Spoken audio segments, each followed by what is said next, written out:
Hello friends, कैसे हैं आप सभी। Myself Bharat Kurseja, faculty of chemistry. आप सभी दोस्तों का केमिस्ट्री के इस ऑनलाइन प्लेटफॉर्म पे तहे दिल से हार्दिक अभिनंदन करता हूं।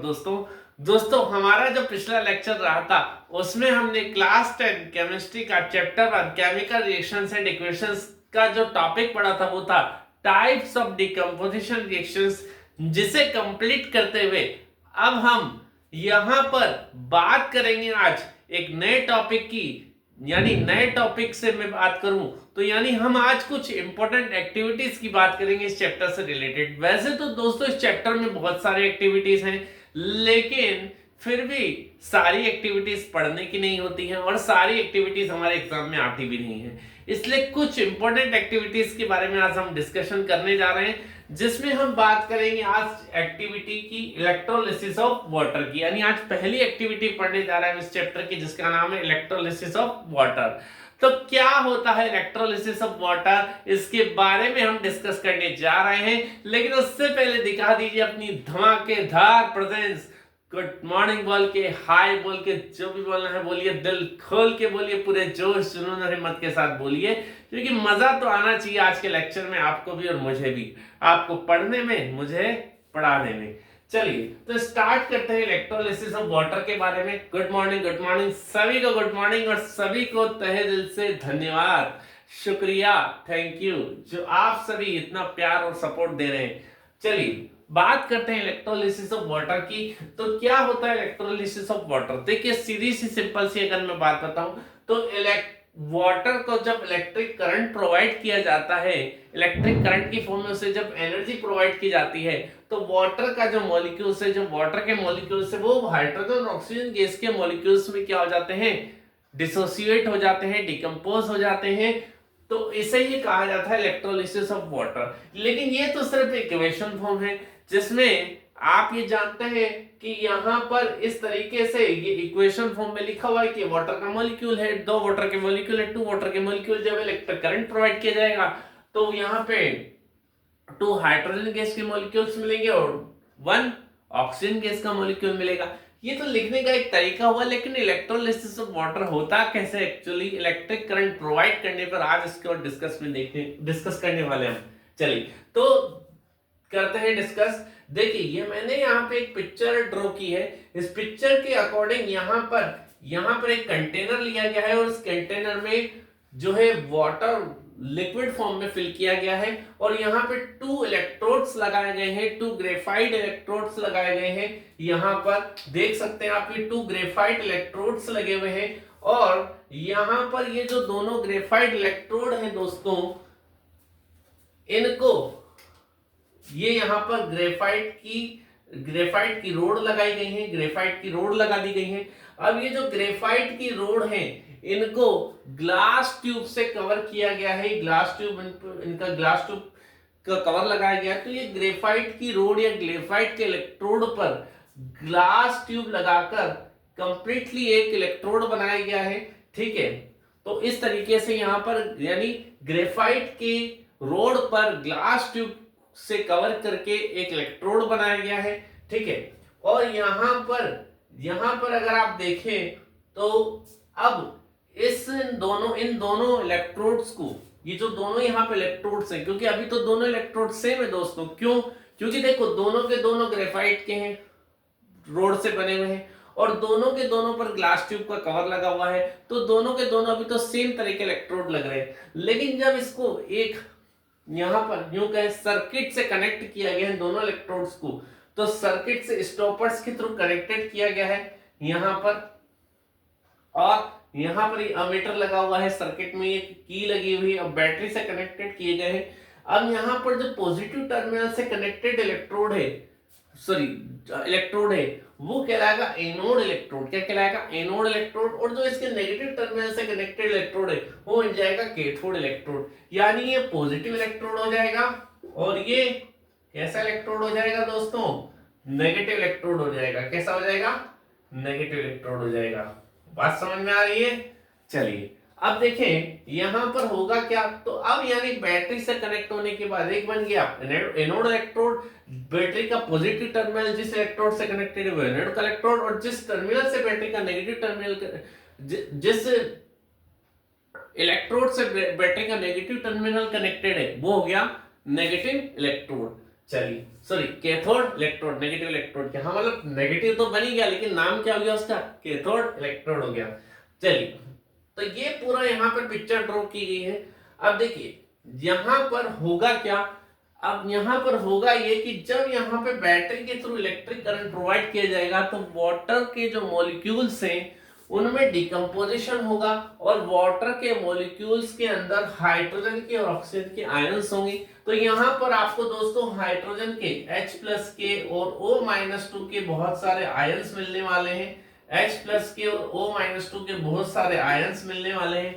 लेकिन यहां पर यह होगा कि जो पॉजिटिव इलेक्ट्रोड है यानी जो एनोड इलेक्ट्रोड है यहां पर उस पर ये नेगेटिव आयंस, ऑक्सीजन के नेगेटिव आयंस क्या करेंगे, वहां पर जाकर डिपॉजिट होंगे, वहां पर जाकर इनका क्या हो जाएगा दोस्तों, ऑक्सीडेशन हो जाएगा और ऑक्सीडेशन हो जाएगा और ये वहां पर जाकर डिपॉजिट हो जाएंगे और डिपॉजिट होने के बाद ये वहां पर आप जानते हैं कि टिकेंगे नहीं क्योंकि ये है ऑक्सीजन और ऑक्सीजन के जो एटम्स हैं मतलब यहाँ अब यहाँ तो आयंस है, वहां पर जाने के बाद ये एटम फॉर्म में कन्वर्ट हो गए क्योंकि इनका हो गया रिडक्शन, अब सॉरी इनका हो गया ऑक्सीडेशन, हुआ नहीं हुआ, तो इनका हो गया ऑक्सीडेशन और ये वहां पर जाकर जो है वो डिपॉजिट हुए ऑक्सीजन एटम की फॉर्म में। लेकिन वो जो ऑक्सीजन एटम्स आपस में जो है वो कंबाइन हो गए तो उन्होंने ऑक्सीजन गैस का फॉर्मेशन कर लिया और गैस तो टिकेगी नहीं, यानी गैस लिबरेट हो गई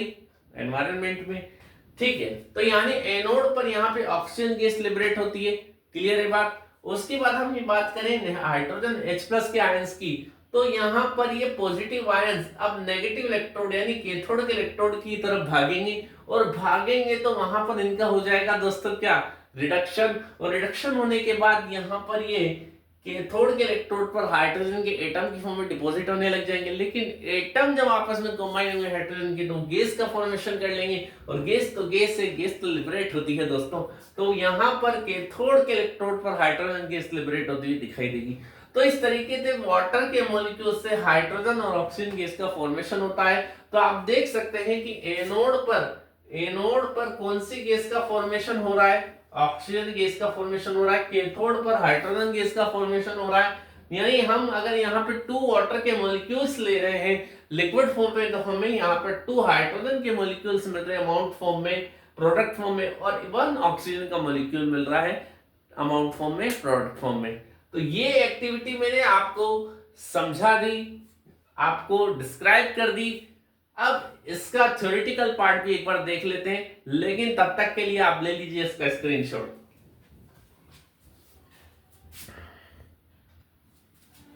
चलिए ले लिया स्क्रीनशॉट, तो बात करते हैं आगे।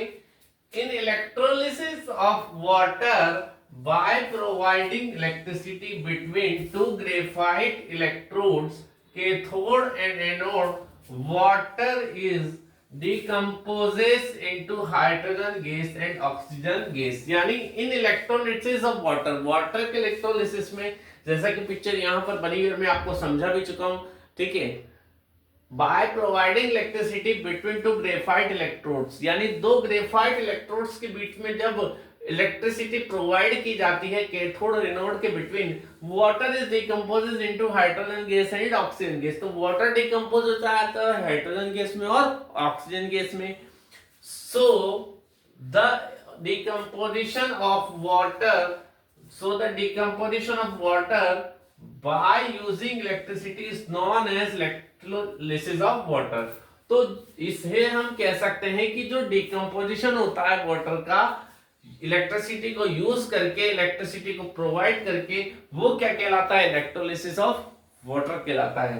ठीक, तो in this process cathode and anode are made up of graphite. इस प्रोसेस में कैथोड और एनोड किससे मिलकर बने होते हैं, ग्रेफाइट से बने होते हैं। ग्रेफाइट की रोड पर जब यहां पर कवर किया गया है किसको, ग्लास ट्यूब से इसको जब कवर किया गया है तो यहाँ कंप्लीटली एक इलेक्ट्रोड बन रहा है। आ रही बात समझ में?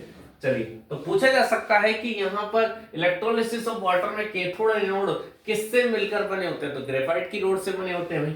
ठीक है, and these electrodes are connected with battery, और ये इलेक्ट्रोड्स कनेक्टेड रहते हैं बैटरी के through according to given figure. Figure के अकॉर्डिंग आप देख सकते हैं बैटरी के थ्रू कनेक्टेड है। कनेक्टेड होने के बाद ही तो पता चल रहा है कि एक एनोड है और एक कैथोड है। जो पॉजिटिव टर्मिनल से कनेक्ट हुआ है बैटरी के वो एनोड, जो नेगेटिव टर्मिनल से कनेक्टेड हुआ है वो कैथोड। चलिए आगे देखें, oxygen gas and hydrogen gas are bubbled through out it, यानी इन्हीं इलेक्ट्रोड्स पर ऑक्सीजन गैस और हाइड्रोजन गैस के बबल्स निकलते हुए दिखाई दे रहे हैं कि नहीं दिखाई दे रहे हैं? दिखाई दे रहे हैं। चलिए यहां से बबल्स निकलेंगे इसके ऑक्सीजन गैस के और हाइड्रोजन गैस के। Double amount of hydrogen gas deposit on cathode, यानी डबल अमाउंट जो है हाइड्रोजन गैस का, डबल अमाउंट से यह मतलब है कि यहां पर ऑक्सीजन के कंपैरिजन में अगर ऑक्सीजन का 1 मॉलिक्यूल डिपॉजिट हो रहा है किस पर, एनोड पर, तो इसके कंपेयर में जो कैथोड है उस पर हाइड्रोजन के 2 मॉलिक्यूल्स डिपॉजिट हो रहे हैं, डबल अमाउंट डिपॉजिट हुआ है। ठीक है, तो double amount of hydrogen gas deposit on cathode electrode and oxygen gas deposit on anode electrode, और ऑक्सीजन गैस किस पे डिपॉजिट हो रही है? एनोड के इलेक्ट्रोड पर डिपॉजिट हो रही है। तो ये हमने सम इंपॉर्टेंट एक्टिविटीज में पहली एक्टिविटी की बात कर ली, इलेक्ट्रोलिसिस ऑफ वाटर, जो कि बहुत ही इंपॉर्टेंट एक्टिविटी है। अब हमारे नेक्स्ट लेक्चर में रिमेनिंग एक्टिविटीज के बारे में डिस्कस करेंगे। तब तक के लिए आप सभी बच्चे इस एक्टिविटी को पढ़ें, सभी स्टूडेंट्स को पढ़ें, और कोई प्रॉब्लम अगर क्रिएट हो तो कमेंट बॉक्स में जरूर बताएं।